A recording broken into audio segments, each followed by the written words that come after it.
Karena ayat-ayat ini berbicara tentang sesuatu yang sangat berat.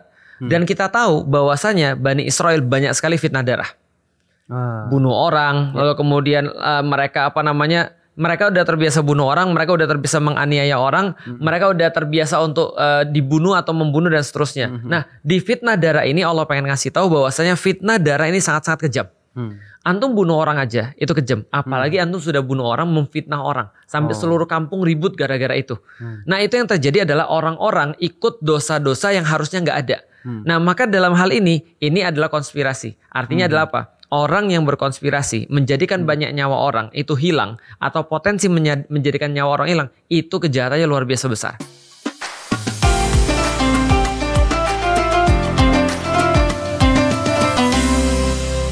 Oke, assalamualaikum warahmatullahi wabarakatuh.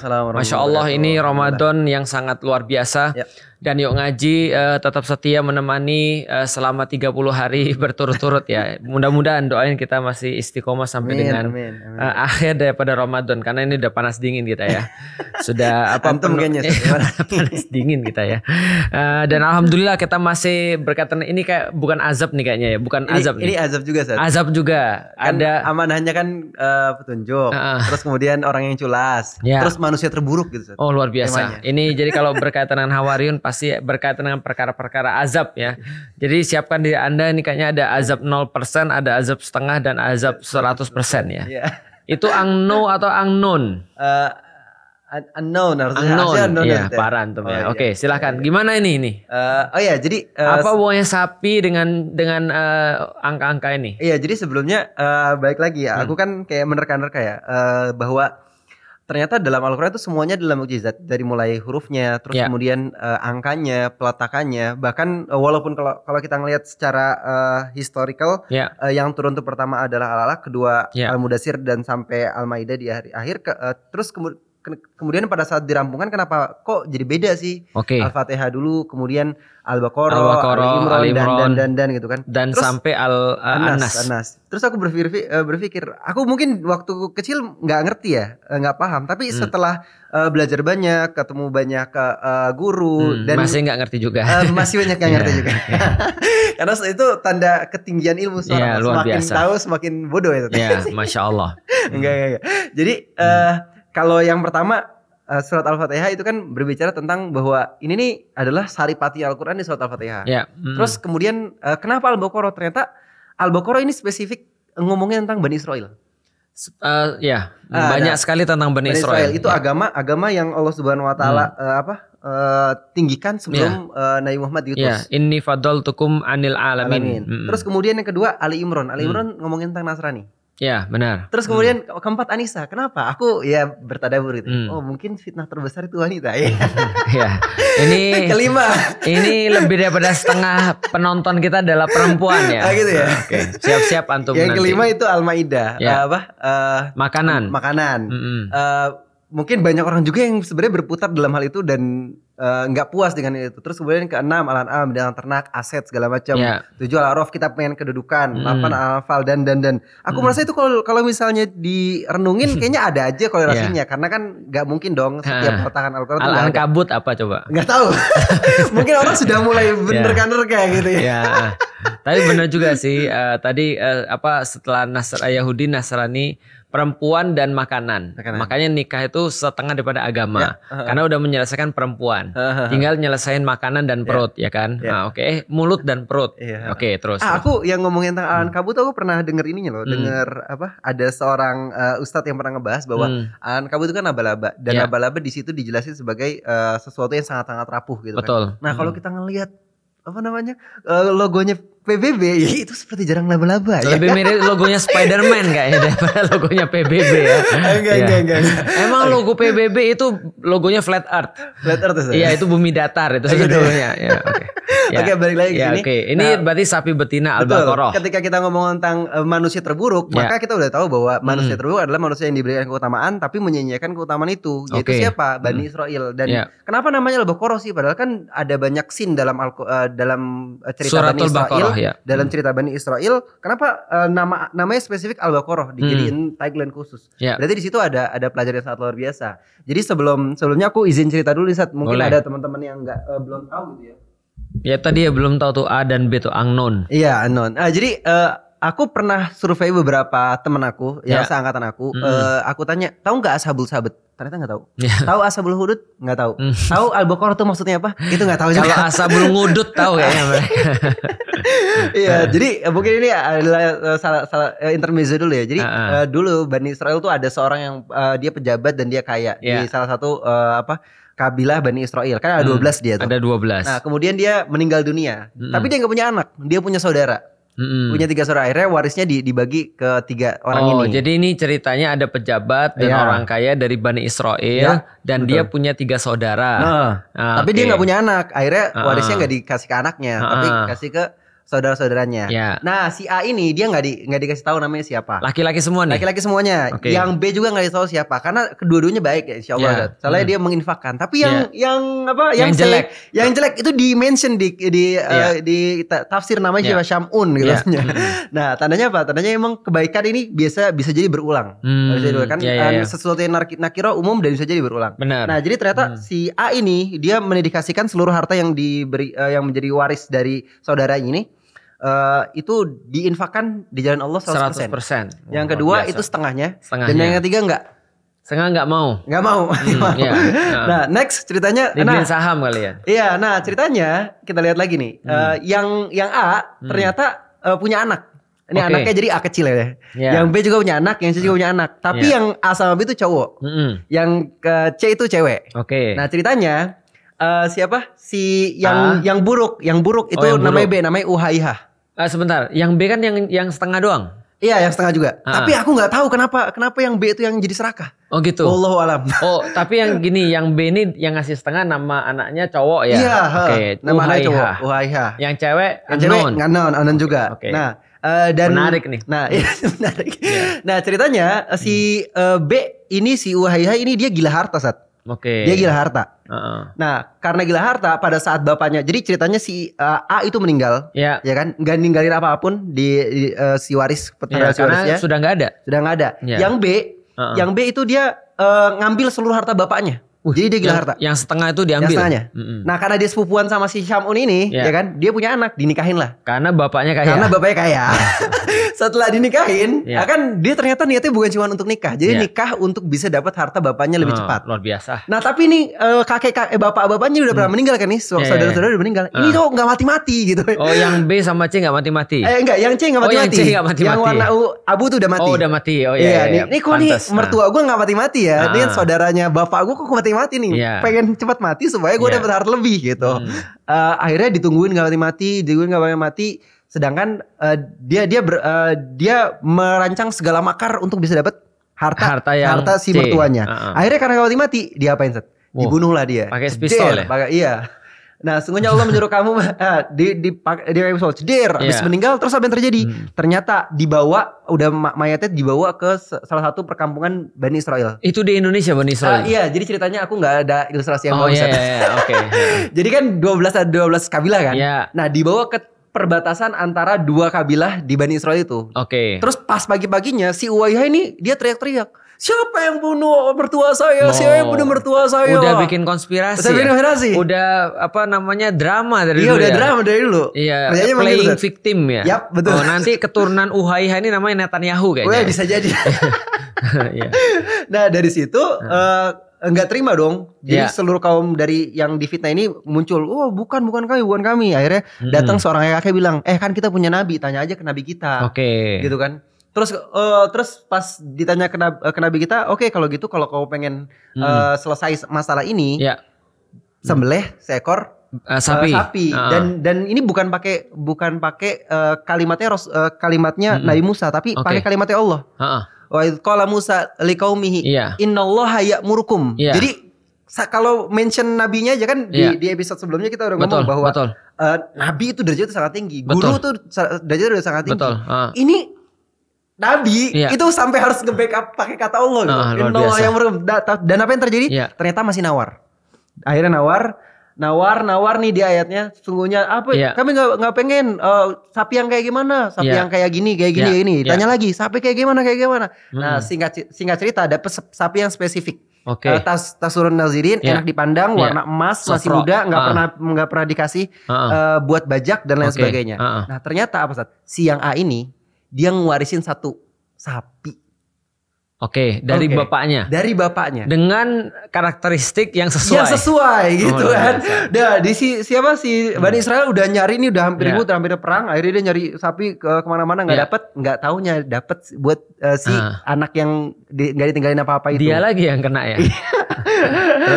Terus ceritanya si anaknya ini karena miskin kan, ibunya bilang nih A+ itu ibunya si yang bapaknya meninggal. Dia bilang katanya kita jual sapi kita aja ya karena kita udah nggak ada uang lagi nih gitu kan. Oh oke ibu. Nah terus kemudian pada saat pengen dibawa ke pasar, tiba-tiba dia datengin malaikat.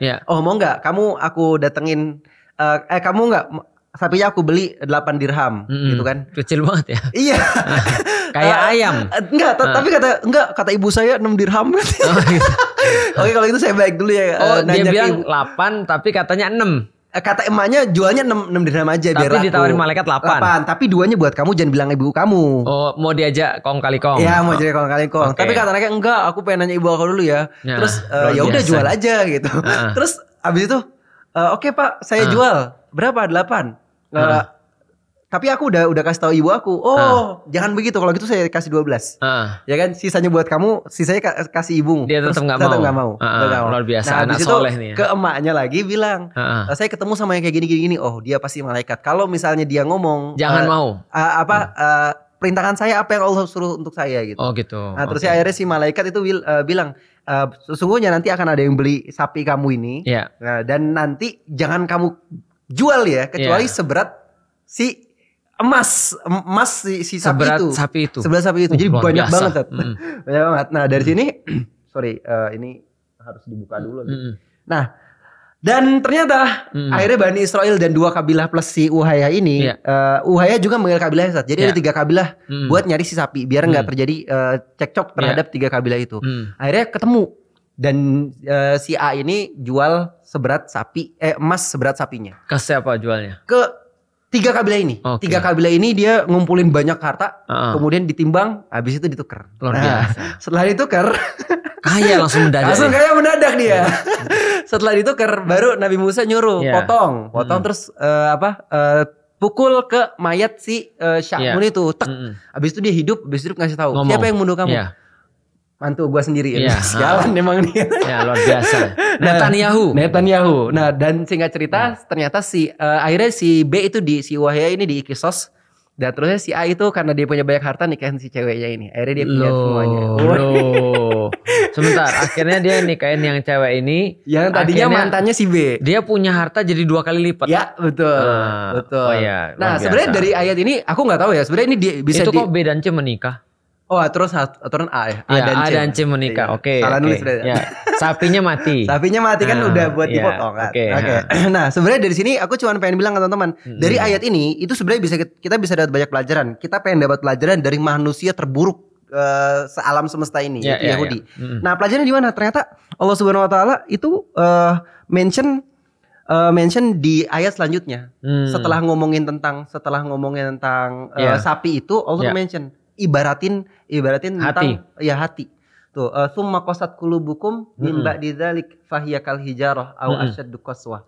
Jadi kalau kita lihat di sini ternyata mengerasnya hati seseorang itu ternyata lebih keras dibandingkan batu mengeras. Itu serem banget jadinya. Tapi padahal apa? Allah kasih tahu perumpamaannya, ternyata si batu itu tahu nggak sih ada batu wa inna minal hijrati lama yatafajjaru minhul anhar. Ada batu yang ketika dia tuh takut sama Allah, malah keluar air. Keluar air banyak banget. Terus kemudian wa inna minha lama yashaqqaqu fayakhruju minhul ma. Ada yang terbelah dan keluar sungai, keluar air. Wa inna minha lama yahbitu min khasyatillah. Tapi juga ada yang dia karena takut sama Allah dia jatuh.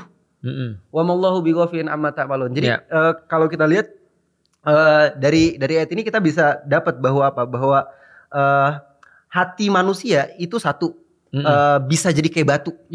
Ketika dia nggak mau dengerin ayat-ayat Allah. Betul.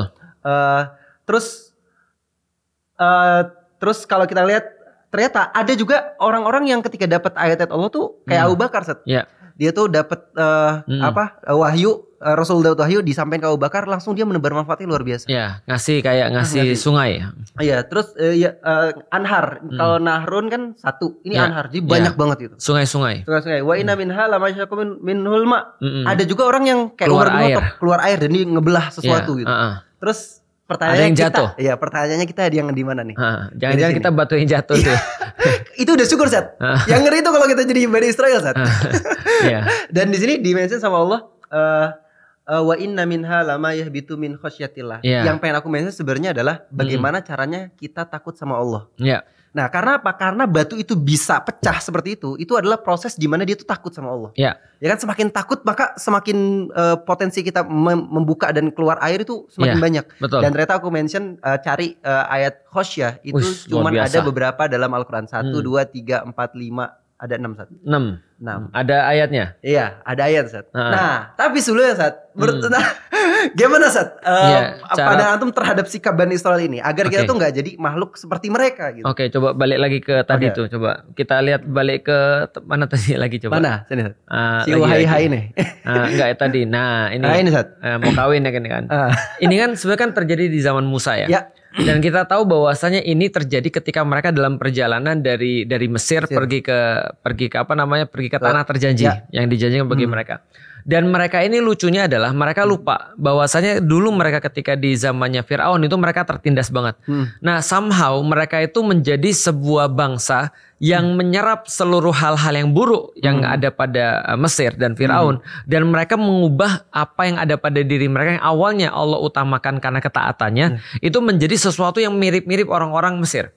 Yang satu yang kita lihat, apa yang bisa kita lihat, satu di Mesir kejadiannya adalah setiap orang-orang yang di revolusi mental itu ya, yang dibunuhin anaknya, dihidupin yang perempuan, dibunuh yang laki-laki, itu dikasih salah satu revolusi mentalnya adalah mereka disuruh untuk sangat-sangat silau dengan harta. Dan itu yang dilakukan oleh Korun dengan harta-hartanya, bawain kunci-kuncinya. Dari situ kita tahu bahwasanya Bani Israel sudah banyak sekali orang-orang yang, ya Allah, andaikan aku seperti dia, kayaknya hidupku bakal lebih bagus. Gitu. Betul, mereka bahkan gak ngerti masalah utama mereka apa. Masalah utama mereka adalah mereka dibunuhin. Masalah utama mereka adalah mereka sedang dirusak mentalnya. Tapi mereka justru pergi pada sesuatu yang mereka harapkan adalah duniawi, kenikmatan duniawi. Maka di sini kita bisa tahu bahwa ini mempengaruhi mereka dan mereka bunuh orang gara-gara dunia. Kita nggak bahas tentang bapak-bapaknya ya. Mungkin bapak-bapaknya ini jawaban Allah yang terakhir. Bahwasanya orang-orang yang merasa bahwa dia menyerahkan semuanya, itu orang-orang merasa dia tuh bodoh. Ternyata dia yang dapat paling banyak. Orang-orang menyerahkan setengahnya misalnya. Ternyata anak-anaknya nggak tahu tuh kenapa tiba-tiba jadi paling jahat gitu kan. Yang nahan ternyata tetap aja dia tahan, dia sangka itu untuk dia, ternyata hilang semua. Mungkin perlu dipelajari yang setengahnya itu untuk apa tuh. Bisa jadi dia kan infakkan setengah tuh, tapi yang dia tahan setengah tuh untuk apa? Itu kan ya. Nah, itu yang pertama. Jadi parahnya fitnah materi bagi orang itu sangat-sangat nyata. Makanya kan kalau kita bicara tentang masalah nikah itu menghindarkan kita daripada fitnah syahwat. Tapi ada fitnah yang lain yang kemudian sama bahaya dengan fitnah syahwat, itu adalah fitnah harta. Coba naik lagi sana. Nah, pertanyaannya adalah ini sebelum sesudahnya. Nah, sesudahnya lagi. Lagi. Nah, ini kan adalah sebuah kejadian yang menurutku di Al-Baqarah paling panjang. Di Al-Baqarah, dan ini sangat sulit sekali nih untuk ngafalin ayat-ayat ini. Kenapa? Karena ayat-ayat ini berbicara tentang sesuatu yang sangat berat. Dan kita tahu bahwasanya Bani Israel banyak sekali fitnah darah. Bunuh orang, lalu kemudian mereka udah terbiasa bunuh orang, mereka udah terbiasa menganiaya orang, mereka udah terbiasa untuk dibunuh atau membunuh dan seterusnya. Nah, di fitnah darah ini Allah pengen ngasih tahu bahwasanya fitnah darah ini sangat-sangat kejam. Antum bunuh orang aja itu kejam, apalagi antum sudah bunuh orang, memfitnah orang sampai seluruh kampung ribut gara-gara itu. Nah, itu yang terjadi adalah orang-orang ikut dosa-dosa yang harusnya nggak ada. Nah, maka dalam hal ini adalah konspirasi. Artinya adalah apa? Orang yang berkonspirasi menjadikan banyak nyawa orang itu hilang, atau potensi menjadikan nyawa orang hilang, itu kejahatannya luar biasa besar. Maka sampai Musa turun tangan dan kemudian ambil Baqarah untuk menjadi sebuah ujian, kata Musa, untuk ketaatan kalian kepada Allah. Ternyata ketika diuji benar kan? Mereka semua bermasalah. Ini bisa nggak Tuhan kita jelaskan kepada kita nih? Seperti apa? Padahal itu bukan mereka lakukan karena mereka perlu penjelasan, tapi mereka lakukan karena mereka nggak mau melakukan. Itu yang pertama. Nah, maka ketika terjadi hal ini menjadi hal yang sangat serius, bahwasanya fitnah darah ini perkara yang sangat serius. Maka di dalam Islam satu orang kita dihilangkan nyawanya, itu seperti menghilangkan nyawa seluruh dunia. Ini contohnya. Karena kalau satu orang kita hilangkan nyawanya dan fitnahnya nggak selesai, fitnah darah ini, semua orang bisa mati gara-gara satu orang. Dan kalau kita menyelamatkan nyawa satu orang, dalam kasus ini kita kemudian ngidupin lagi orang itu ngomong, ini kan seperti nyawa satu orang terselamatkan. Maka seperti menyelamatkan nyawa seluruh dunia. Pentingnya dengan fitnah darah. Serius dengan fitnah darah. Itu yang kedua. Yang ketiga, pertanyaan itu menarik tadi.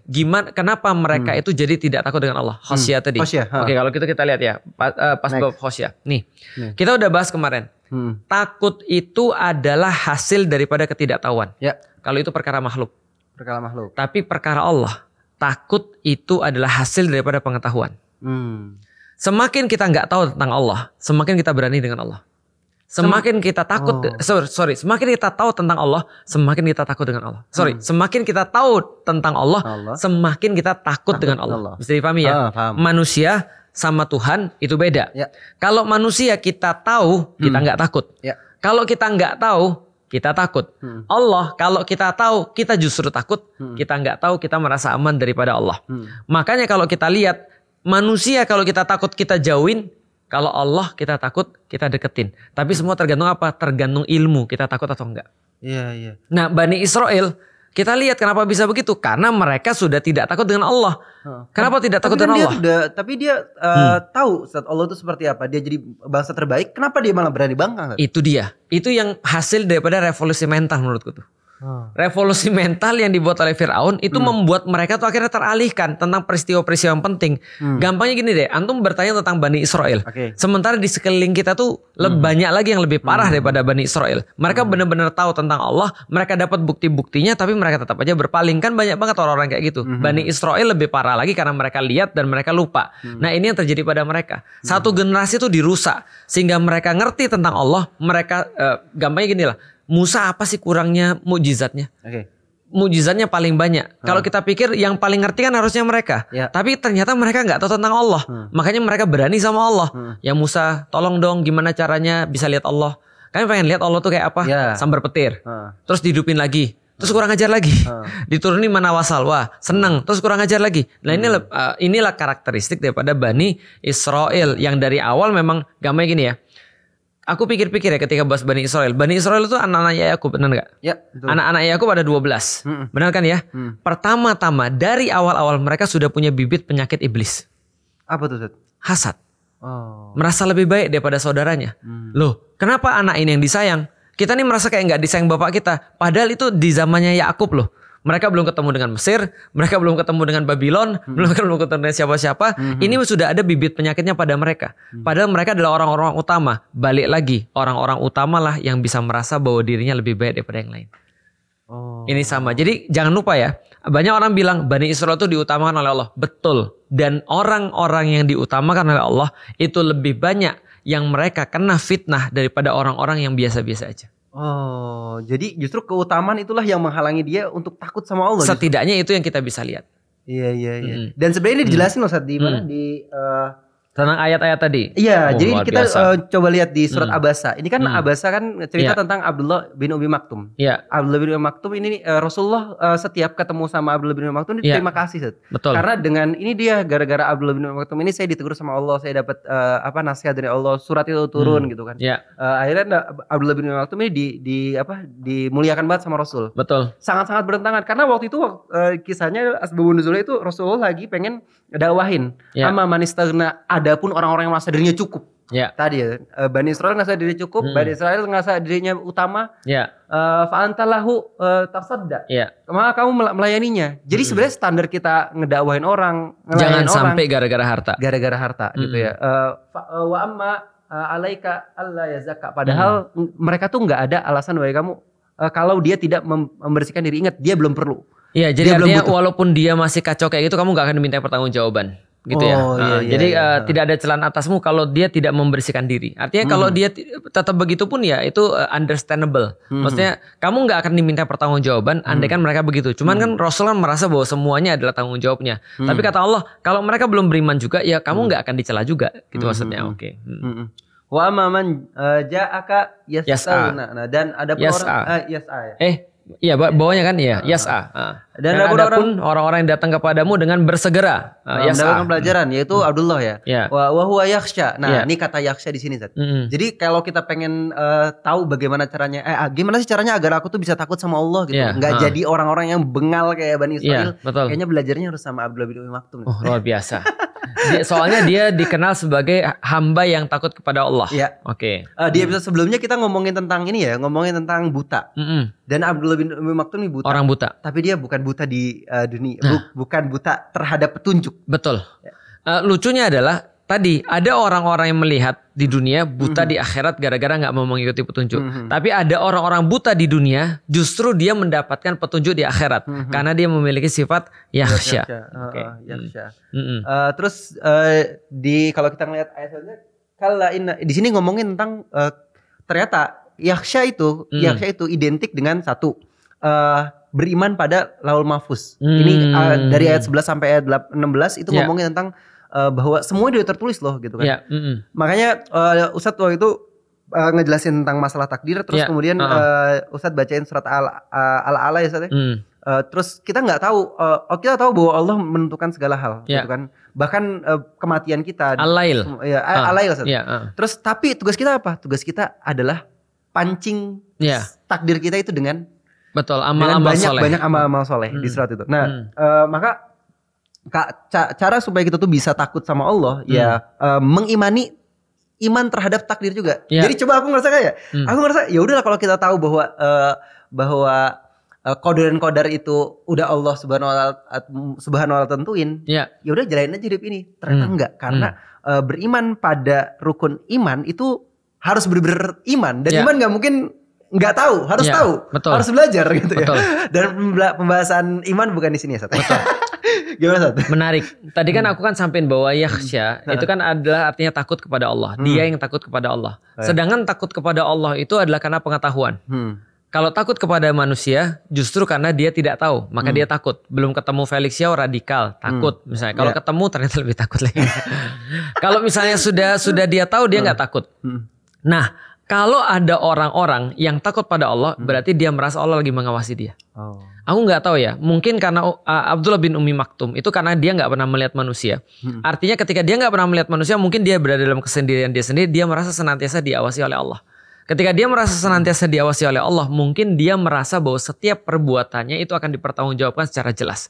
Jangankan nanti, sekarang aja Allah sudah lihat. Karena mungkin ya dalam gampangnya gini ya. Kalau kita berusaha menghadirkan itu kan kadang-kadang orang mau menjem ya. Dia berusaha membayangkan Abdullah bin Umi Maktum ini nggak mungkin menjem. Kalau kita kan ngelihat yang terlihat, bukan yang terlihat. Jadi gini, yang terkonek pada sesuatu yang nyata itu sulit terkonek pada sesuatu yang tidak nyata. Sebaliknya orang-orang yang tidak terkonek dengan yang nyata lebih banyak kemungkinan terkonek pada sesuatu yang nggak nyata. Artinya Abdullah bin Umi Maktum dibandingkan kita, dia jelas nggak pernah ngelihat apa yang kita lihat. Tapi mungkin dia senantiasa merasa bahwa Allah mengawasin dia. Nah ini berarti adalah Abdullah bin Umi Maktum. Kita juga sama.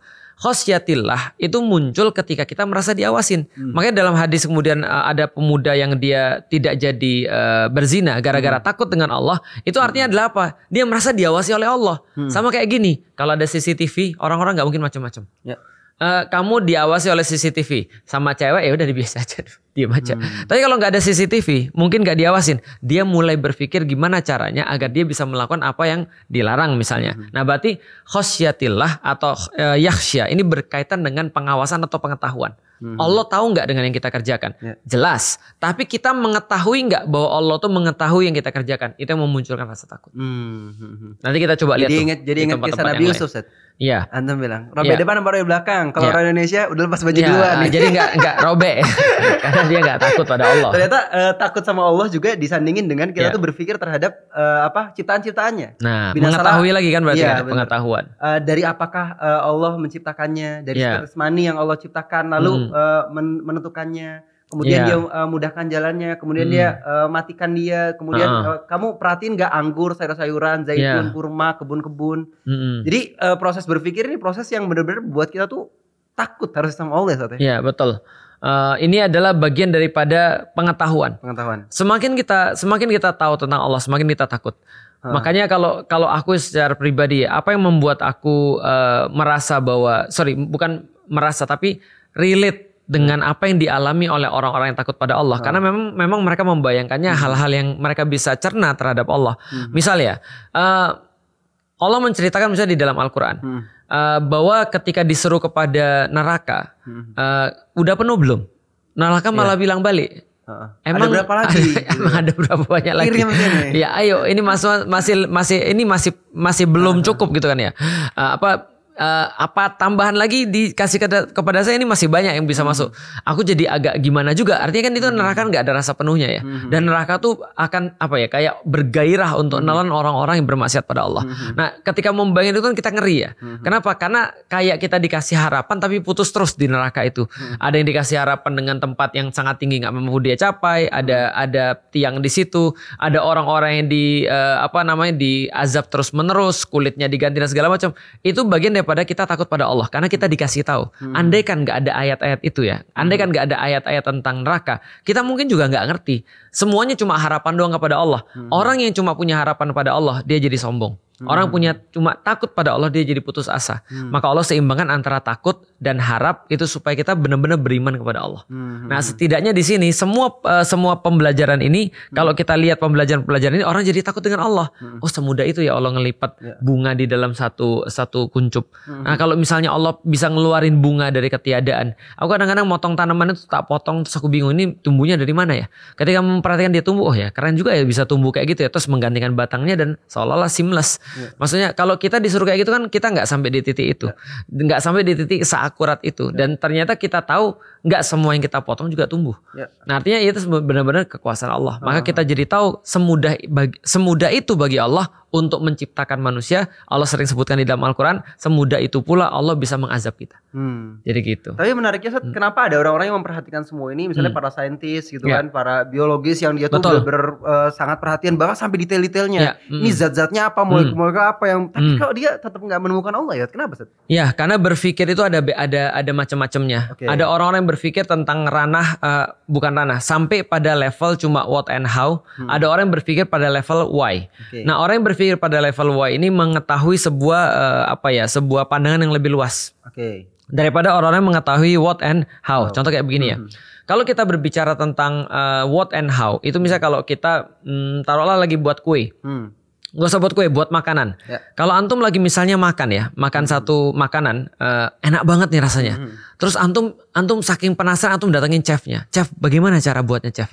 Chefnya ngajarin antum cara buatnya. Tapi ketika chefnya ngajarin antum cara buatnya, dan kemudian antum bisa memproduksi hal yang serupa, antum tetap tidak akan pernah tahu kenapa chef itu buat makanan itu. Oh iya, karena ranahnya berbeda. Oh iya benar. Ranahnya berbeda. Nah, coba antum bayangin, ini sekarang ada dunia ditampilkan di depan antum dan segenap macam-macam kemudian keindahannya. Kemudian ada orang meneliti bagaimana apa yang namanya di dunia ini, tapi mereka nggak pernah tahu why. Karena why itu adalah sebuah jawaban prerogatif yang buat. Contoh ya, tadi makanan. Tiba-tiba antum datang sini, misalnya ya, Ummu Alila bawa makanan. Ah, ini makan silahkan nih. Terus antum makan. Antum bilang ini enak banget. Terus antum bilang, ini kayaknya pakai kayu manis nih. Dari baunya ada nanas nih. Dari baunya lagi ini tepungnya segini. Oh, antum bawa pergi, saking enaknya antum bawa pergi ke laboratorium tuh. Untuk neliti berapa gandum yang dipakai. Komposisi apa aja ada di dalamnya. Semua sudah antum dapat, antum teliti. Terus aku tanya, kenapa Ummu Alila buat makanan itu? Gak tahu lah. Antum bilang, mungkin karena dia iseng, bisa jadi. Oh, mungkin karena Ustadz Felix ulang tahun, bisa jadi. Oh, mungkin karena dia lagi dapat misalnya lotre atau undian, walaupun nggak boleh. Dia lagi dapat uang dari ini misalnya dari usahanya atau usahanya lagi anniversary atau apa. Kita nggak tahu. Untuk tahu antum harus tanya pada pencipta. Kalau ini kita baru nebak. Betul. Ya kan? Nebak, bukan jawaban benar. Semua pembahasan sains itu tentang what and how. Nggak ada urusan dengan yang namanya why. Maka setiap orang yang beriman nggak harus jadi saintis, dan setiap saintis nggak harus jadi beriman. Itu sama aja kayak pertanyaan, kenapa orang-orang beriman nggak semuanya pintar? Oh iya. Pinter sains ya. Misalnya gini, Ustadz dulu kan kita lihat tuh ada orang-orang kayak Ibnu Al-Haythami, ada orang-orang kayak Abu Qasim Al-Zahrawi, ada orang-orang kayak Al-Khawarizmi dan segala macam. Dia kan beriman dan dia pintar. Lah kita kok beriman tapi kita nggak pintar kayak gitu? Ya nggak harus. Karena itu ranah yang berbeda. Jadi satu membicarakan what and how, satu membicarakan why. Maka setiap orang harus tahu tentang why. Harusnya kalau dia mau tahu tentang kebenaran hidup, walaupun dia nggak harus tahu tentang what and how. Oh iya. Jadi relate sama ini pembahasan sebelumnya ini kan ngomong tentang peta kan. Jadi yang terpenting itu adalah kita tahu sekarang kita di mana dan tujuan kita kemana. Kalau tujuan kita ke Allah, maka kita akan udah tahu pencet direction, garis birunya udah muncul. Betul. Nah, ibaratnya kalau saintis yang tahu teknis-teknisnya, dia tuh tahu jalan-jalanannya. Iya, semua peta. Tapi dia nggak tahu harus kemana gitu kan. Betul. Dia nggak punya tujuan. Nah, jadi sama. Jadi nggak harus semua ilmuwan beriman juga. Jadi kita bilang kalau Islam tuh agama berpikir, kenapa nggak semua orang berpikir masuk Islam? Ya karena dia pikir apa dulu nih. Kalau dia pikir tentang why, dia pasti dapat Islam. Ya, ketika kita udah punya koneksi terhadap Allah, bahkan bunga aja itu bisa jadi tanda keimanan, bisa nambah keimanan kita. Itu ngeri loh. Itu kemarin aku juga udah bahas sering tentang bunga dan lebah. Jadi ternyata ada orang ahli listrik itu dia membahas biologi dari sudut pandang listrik. Jadi dia bilang ini, bunga itu punya efek positif. Jadi medan listrik positif. Dan dia bilang ternyata bunga bisa ngomong loh. Dia tusuk salah satu elektroda dan dia dengerin bagaimana frekuensi listrik di sana. Nah, itu muncul lewat audionya. Bunyi tit gitu. Ada suaranya lah. Nah, dan dia bilang ini suara daripada namanya bukan positif, negatif. Listrik negatif. Dan terus dia bilang, kita lihat lebah mendekati bunga. Itu suaranya berganti. Kayak manggil-manggil, kayak nyanyi manggil-manggil. Nah, setelah itu kemudian dia bilang, lihat ya, ini lebah positif, ini negatif. Begitu nyampe netral, diem. Lalu kemudian lebah itu ngambil sarinya. Setelah ngambil sarinya, dia pergi. Meninggalkan serbuk-serbuk sari yang nanti jadi buah. Jadi dua-duanya dapat. Ini dapat madu, ini dapat serbuk sari, diserbukan maksudnya. Dia dapat buah. Terus dia diem. Nggak bunyi lagi. Ternyata yang didengar oleh lebah itu suara panggilan. Dia tahu tuh suara panggilannya tuh. Sampai di sini dia diem. Nanti lebah yang lain datang, ini diem nih. Karena dia bilang, bro sorry gue udah habis nih madunya, lu datang besok aja. Nah dia cari bunga yang lain. Aku bilang gila. Ini kan nggak mungkin terjadi ketika itu iseng ya maksudnya. Melibatkan ada listrik, melibatkan ada segala macam hormon dan seterusnya. Itu bagiku ya amazing sih. Itu bunga doang tuh padahal. Jadi kalau misalnya aku ini sih dulu waktu aku kecil kan aku sering nonton ini ya apa? Harun Yahya. Iya Harun Yahya. Orangnya sudah sekarang tidak. Udah sangat stres. Dulu tuh aku cuma ngelihat kayak abi aku tuh bilang, nah lihat nih, ini ada cabe ini kok bisa pedes ya. Betul. Gitu kan. Padahal tanahnya sama. Padahal tanahnya sama. Terus bukannya emang begitu? Terus apa amazingnya gitu? Terus abi aku bilang, cabenya dikasih ke mata antum ya. Abi aku bilang katanya, coba lihat tuh langit tuh atapnya bumi, kok dia nggak ada tiangnya? Biasa emang aja. Udah begitu gitu kan. Betul, Tapi aku baru dapat koneksi itu setelah aku tuh ngerti Allah tuh seperti apa. Ketika aku udah paham belajar tentang tauhid, belajar tentang Allah tuh kayak gimana gitu, kita di dunia untuk apa, kita akan kemana, itu semua yang di sekeliling aku itu bahkan bisa jadi ayat-ayat gitu. Betul. Ada orang tabrakan cedir. Malah tuh jadiin ayat ya. Ditolong harusnya ya. Itu jadi kayak langsung teringat, wah gila. Kematian emang gak ada yang tahu gitu. Betul. Nah, jadi kalau kita udah punya koneksi yang paling pentingnya ini, jadi pisau bedahnya adalah pisau bedah terhadap keesaan Allah. Bukan cuman sekedar pisau bedah ini prosesnya kayak gimana. Ya nggak akan selesai kalau gitu. Kan? Ya yang paling indah itu kan salah satu perumpamaan di dalam Al-Quran kalau tentang pengetahuan itu kan gitu kan ya, kambing. Yaitu adalah susu di antara darah dan kotoran. Ya kan artinya kelenjar susu itu ada dihimpit di antara kotoran dan kemudian darah. Yang satu darah, yang satu kotoran. Sama-sama nggak enak, tapi di tengah-tengahnya itu semua ngalir susu keluar. Lebah. Yang kemudian ngambil dari mana aja terus kemudian keluar barang-barang yang baik. Dan kalau kita lihat lebih istimewa lagi, itu hewan-hewan tuh masing-masing tuh memiliki keajaiban tersendiri. Serius deh, makanya ketika kita ngelihat hewan dan segala macam, kita jadi ngerti, oh semudah itu ya Allah buat kayak gitu. Dan semudah itu pula Allah akan ngilangin kita kalau Allah mau. Gitu. Jadi itu menimbulkan khosyatillah itu.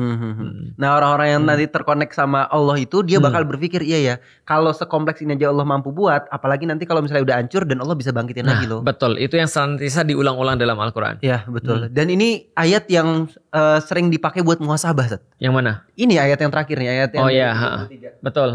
Faiza ja'atis sokhah yauma yafirul mar'u min ahi. Bayangin nanti kita tuh bakal sendiri. Betul. Manusia lari dari manusia lainnya, saudara lari dari saudaranya, ummihi wa abi, ayah lari dari ibunya, ibu lari dari bapaknya, suami lari dari istrinya. Wah, banyak. Wa sahibatihi wa bani. Bayangin anak juga udah enggak peduli sama ibunya. Likul limri'in yauma idzin likul limri'in minhum yauma idzin sya'nu yugni. Setiap orang tuh sibuk sama dirinya sendiri. Wah, ini ayat ini benar-benar nampar banget, Zat. Benar. Dan yang lebih ngeri lagi apa coba? Bukan ngeri sih, maksudnya terharu lagi apa? Orang terharu ketika baca ayat ini tuh dikonekin sama Rasul. Di saat orang-orang tuh semua pada lari, Rasul tuh bilang sini, umatku. Sini.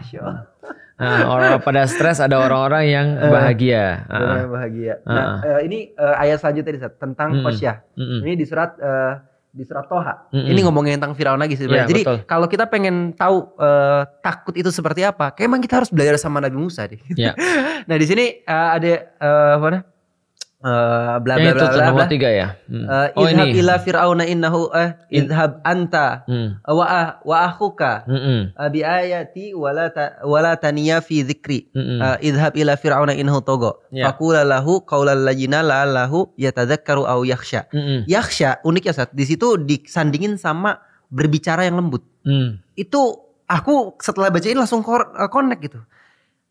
Iya ya, kayaknya takut itu sebenarnya bukan masalah dari ayo bukan keras atau bukan keras atau enggak kecil. Betul. Tapi bagaimana caranya kita nyampein dan hatinya kena gitu, Ustaz. Layin itu adalah sesuatu yang seperti melembutkan tapi punya efek mengubah. Layin itu lembut dan mengubah. Kan gini. Daud itu kan bisa untuk melembutkan besi.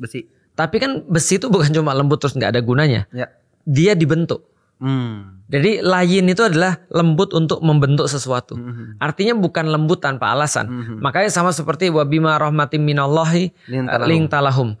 Ketika Allah memberikan rahmat kepada Nabi Muhammad, maka kemudian Allah memungkinkan Nabi Muhammad untuk bisa layin, lembut kepada kepada sahabat-sahabatnya.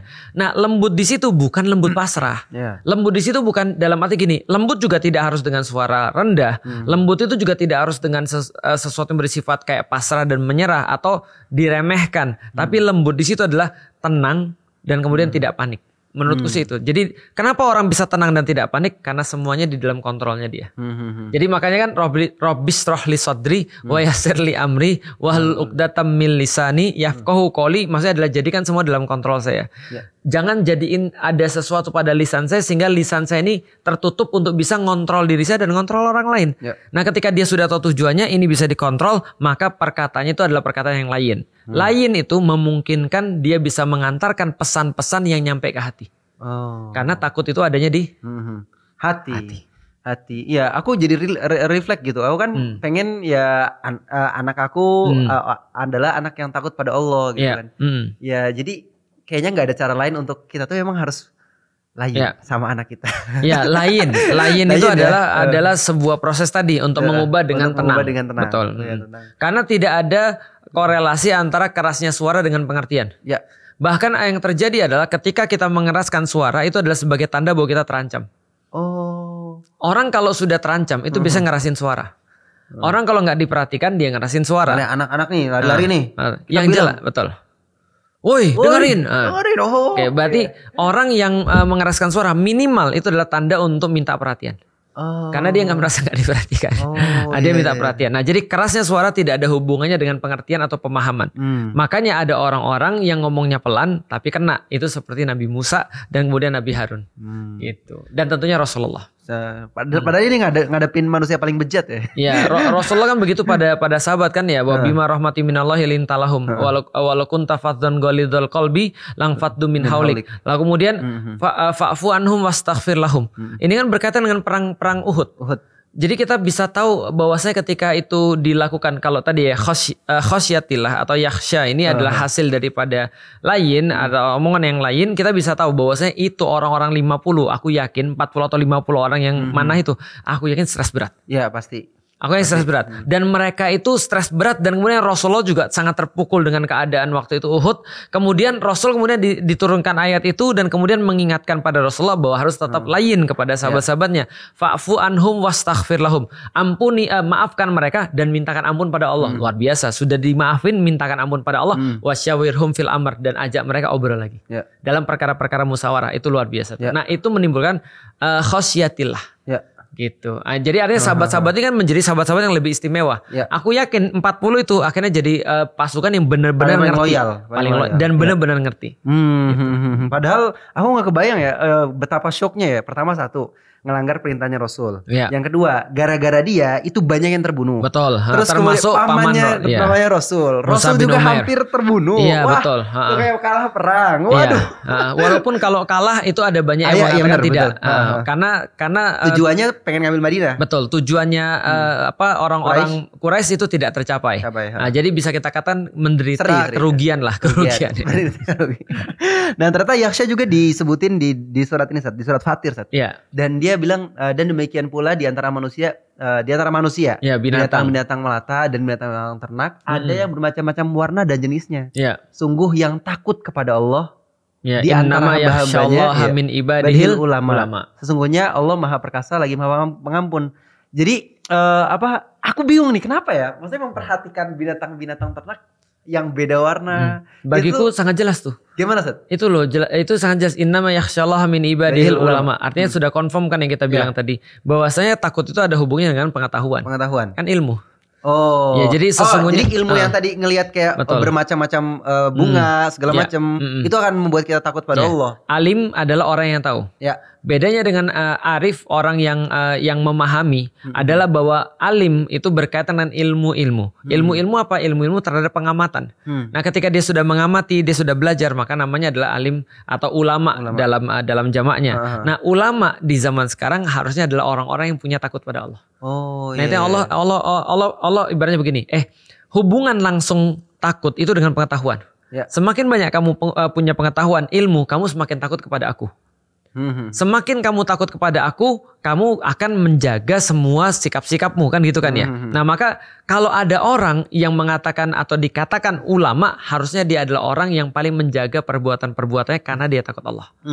Sebaliknya, kalau ada orang-orang yang dia dikatakan ulama atau dikatakan ulama, tapi perbuatan-perbuatannya tidak takut dengan Allah, itu bukan ulama. Berarti itu bukan ulama. Itu maksudnya justru sangat jelas benderang menurutku. Bedanya dengan arif adalah orang yang paham. Paham itu berkaitan dengan fakta. Contoh misalnya kalau ada orang yang mengetahui persis tentang masalah misalnya permasakan kuliner gitu, tata boga, maka itu disebut dengan orang yang mengerti dan masalah tata boga, bukan alim gitu kan ya.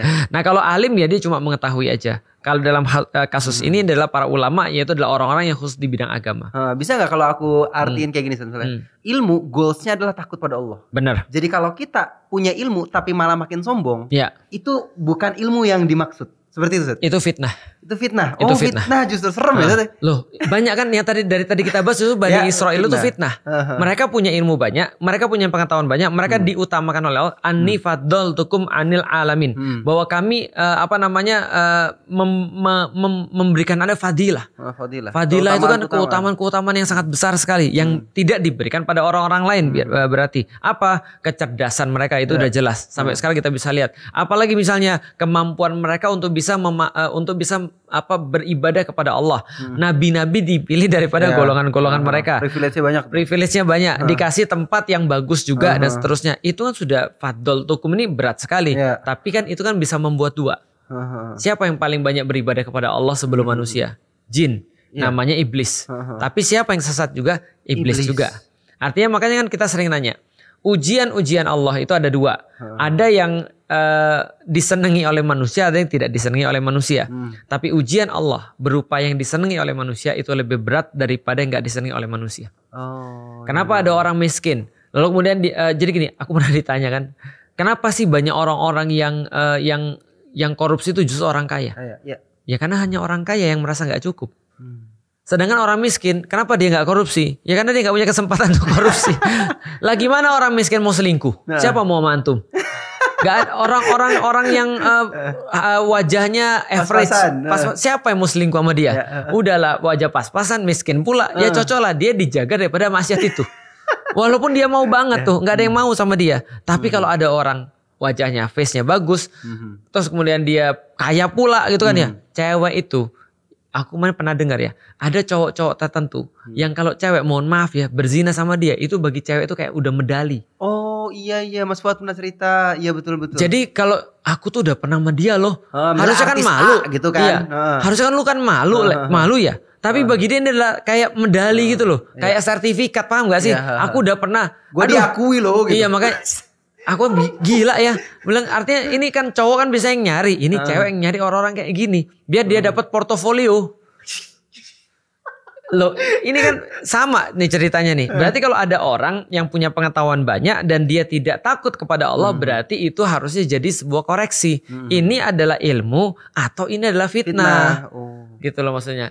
Orang mendapatkan harta banyak harusnya dia semakin taat pada Allah. Kan sama kan. Orang semakin pintar harusnya taat. Orang semakin banyak punya harta harusnya dia taat. Orang semakin kuat harusnya dia lebih banyak beribadah. Kan gitu kan sebenarnya. Lah ini kalau ada orang makin kaya makin menjauhkan daripada Allah. Ini kan kasus bukan kasus korun kayak begitu. Kasus siapa yang dikasih kambing oleh Rasulullah kemudian melupakan sholat. Itu kan juga ada kan ya. Awalnya dia sholatnya rajin, kemudian tiba-tiba dia dikasih kambing sampai segunung, kemudian dia malah sholatnya dilalaikan dan seterusnya. Ini kan problematik. Nah maka berkah dan gak berkah tergantung itu menambah kebaikan atau tidak. Oh iya betul. Aku ngelihat ayat ini tuh jadi optimis gitu Seth. Selaku gitu ya. Kalau misalnya standar ulama itu adalah orang yang takut pada Allah, karena ilmu tuh bukan yang penting banyak, tapi yang penting membuat kita tuh takut. Sebaliknya coba sebelum antum lanjutin ya. Kalau ada orang gak pernah belajar, tapi dia takut pada Allah. Itu ilmu yang tepat. Itu ilmu yang sangat besar sekali. Itu maksudnya. Itu yang tadi pengen aku bilang. Maksudnya untuk aku yang keroncong-keroncong kayak gini, mungkin teman-teman yang nonton di sini juga kan, emang kita apa sih gitu kan, kita nggak hafal ABCD, kita track record dakwah kita nggak kayak gimana. Betul. Tapi seandainya ilmu yang sekarang kita denger ini, yang kita lagi duduk bareng diskusi tentang Al-Quran ini, dan setelah selesai dari ini kita tuh ngerasa kayak Allah ngeliat gua, Allah ngawasin gua, Allah bakal menghisap setiap amal-amal gue bakal hati-hati dalam berbuat apapun. Wah itu adalah ilmu yang sangat luar biasa. Jadi indikasinya adil banget ya. Jadi bukan dari seberapa banyak yang kita tahu, tapi seberapa takut kita sama Allah. Wow. Oke, sekarang aku tanya sama antum ya. Gimana Seth? Aku ada 10 karyawan. Ya. Aku ada 10 karyawan, lalu kemudian mereka semua aku gaji rata. Taruhlah 10 juta per bulan.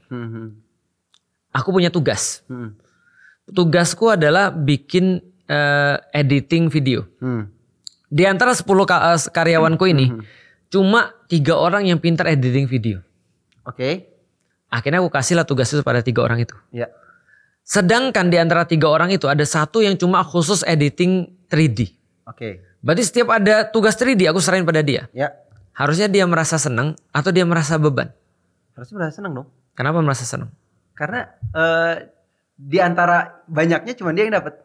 Enggak juga. Rata-rata tetap digaji 10 juta. Oh, kalau tetap digaji 10 juta beban lah, Sat. Beban lah. Dia kan mikir, kirain dapat insentif kenapa harus gue? Ya kan ya, kenapa harus gue? Kan bisa yang lain. Enggak bisa yang lain. Bisanya cuma kamu. Tapi gue terus. Iya karena lu yang punya skill. Paham gak sih? Nah, coba pikir begini. Yang ngasih skill siapa? Allah. Berarti orang-orang yang kaya itu harusnya merasa beban. Karena orang miskin gak disuruh untuk sedekah lah. Itu juga berarti kalau orang yang punya ilmu. Iya, beban. Karena dia nanti akan disuruh terus. Berarti orang bodoh beruntung juga ya, Sat? Nah, dinilai dari segi itu beruntung. Loh, kita makanya kan kalau mau dilihat kita ini tujuannya untuk apa? Kalau tujuan kita ini ke surga, berarti kita tuh sudah diganjar dengan sama. Semua orang yang beriman akan masuk surga kan gitu. Cuma bedanya ada yang Allah suruh, ada yang Allah nggak suruh. Lah kalau Allah suruh berarti dia punya skill. Karena gak mungkin Allah memerintahkan sesuatu kepada orang yang gak punya skill. Allah kan maha presisi. Artinya ada orang-orang yang disuruh terus, berarti dia punya skill. Harusnya dia merasa beban. Karena dia dibebanin terus. Maksudku gini. Kalau Anda dikasih uang oleh Allah, itu beban loh. Karena Anda nanti akan dapat banyak tugas yang gak ditugasin buat orang-orang yang miskin. Nah itu yang terjadi pada Bani Israel. Bani Israel itu dilebihkan orang-orang yang lain. Karena itu dia harus nyelesain tugas lebih banyak. Kan bukannya di Al-Quran semuanya formulanya gitu.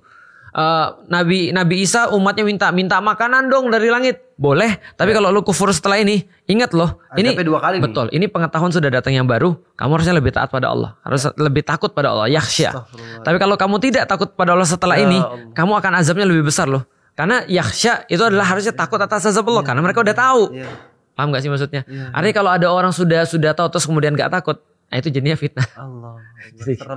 Serem. Iya.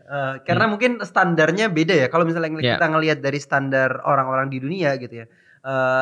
Lu kalau punya harta, ya lu happy gitu kan. Tapi kalau misalnya standar kita adalah harta ini dipertanggungjawabin ke Allah. Nah itu jadi gak enak. Oke, gue mikir 2 kali. Ya, nah itu standarnya itu. Makanya standar. Contoh ya, ada orang bilang, ini gue kasih kamera baru. Ini gue kasih mobil baru.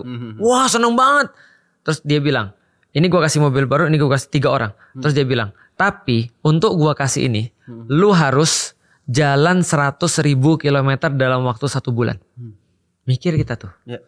Sebentar. Nggak hanya 100.000 kilometer. Lu harus mampir ke kota ini, kota ini, kota ini, kota ini. Kalau aku lebih baik nggak deh. Kenapa? Nambahin kerjaan. Paham ya? Nah dunia itu juga sama cara melihatnya. Kalau orang melihat bahwasannya harta itu cuma kenikmatan dunia saja, maka dia akan mau harta sebanyak-banyaknya. Tapi kalau dia tahu harta itu penuh dengan pertanggungjawaban, maka dia akan mikir 2 kali. Dia sanggup atau enggak sih sebenarnya? Kalau enggak sanggup mendingan enggak deh. Itu cara pandang di dalam Islam. Iya. Makanya gitu. Apalagi harta ditanya 2 kali, dari mana dan akan kemana itu. Betul. Nah itulah makanya begitu kemudian urusan dengan dunia, orang harus berpikir lagi. Pengetahuan tentang Allah itu membuat dia takut nggak dengan Allah. Termasuk segala macam itu. Wow, serem ya. Ini ayat terakhir dari kata takut. Oke. Tadi ada sih di surat An-Nazi'at, cuman kita skip karena ceritanya surat An-Nazi'at juga ngomongin tentang Fir'aun. Nih, saya dzakkaru may yakhsha. Dari 9. Fadzakir inna fa'ati dzikra. Oleh sebab itu berikanlah peringatan karena peringatan itu bermanfaat. Saya dzakkaru may yakhsha. Untuk siapa orang-orang yang takut kepada Allah dan akan mendapat pelajaran. Yakhsha itu di sini artinya pelajaran loh. Jadi ketakutan pelajaran ilmu, yang membuat kita berimpact adalah ketika kita takut sama Allah. Dan ini uniknya disandingin sama orang yang memberikan peringatan. Ini langsung aku bilang kayak iya sebenarnya ketika kita tuh lagi berdakwah, kita lagi ngasih tahu tentang iman, itu sebenarnya kita lagi berusaha untuk nasihatin diri kita sendiri juga. Saya dzakkaru ma yakhsha, berilah pelajaran kepada orang-orang yang takut. Jadi orang takut akan mendapatkan pelajaran. Berarti memang sudah langsung di garis bawahi Allah tuh. Artinya kalau kamu mau takut, ya kamu harus mendapatkan ilmu. Maka ingatkanlah kepada orang-orang yang berilmu bahwasanya mereka tuh harus takut. Atau ingatkanlah kepada orang-orang yang takut dengan ilmu-ilmu yang mereka punya. Gitu luar biasa. Allah. Semoga di bulan Ramadan ini kita makin takut sama Allah. Nggak jadi makhluk yang harusnya sih. Yang tadi ya, yang anaknya setengah harta tadi. Ya besok kalau mau jual sapi itu 6 dirham ya. Nanti ditawar 12 jam berarti dia malaikat. Siapa tahu ada malaikat. Ya bisa jadi ya. Baik itu aja teman sekalian, mudah-mudahan bermanfaat dan insya Allah ini bisa mendekatkan kita kepada Allah. Dari tadi aku nunggu ayat-ayat azabnya ternyata nggak banyak ya. Mudah-mudahan walaupun tidak ada ayat azab teman-teman merasa diingatkan. Dan kalau orang-orang sudah diingatkan biasanya dia tahu akan takut pada Allah dengan ilmu-ilmu yang ada pada dia. Dan takutlah kepada Allah kalau ilmu-ilmu itu tidak membuat kita lebih dekat dengan Allah. Artinya ilmu itu tidak bermanfaat. Baik, assalamualaikum warahmatullahi wabarakatuh. Waalaikumsalam warahmatullahi wabarakatuh. Alhamdulillah.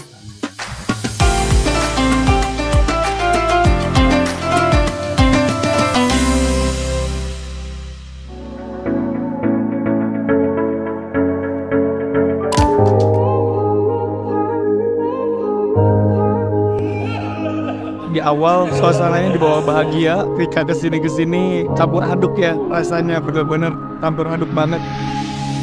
Dengan waktu 1 jam itu bisa serapat itu dan Masya Allah itu sampai materinya pun tersampaikan dari hati banget loh.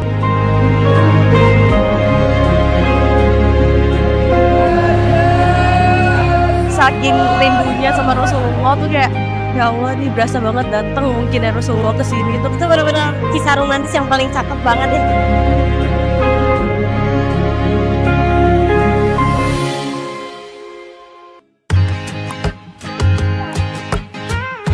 dari awal sampai akhir berkesan semua sih Kak, membawa emosi banget ya, naik turun kayak roller coaster, mulai dari ketawa, mulai dari terharu, pokoknya nangis sih, nangis terus-terusan.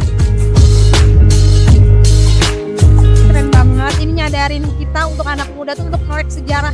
Rekomendasi banget kalau misalkan ada di kota kalian nih acara, harus wajib ikut karena pecah banget. Itu benar-benar reconnect banget gitu loh sama Rasulullah, jadi kalian wajib ikut. Worth it banget, dengan harga segitu tuh udah worth it banget. Kayak cuman segitu tuh kayak kalau nggak ada apa-apanya gitu. Sekarang ini tuh isinya tuh dagingnya semua. Harus ikut di war selanjutnya ya.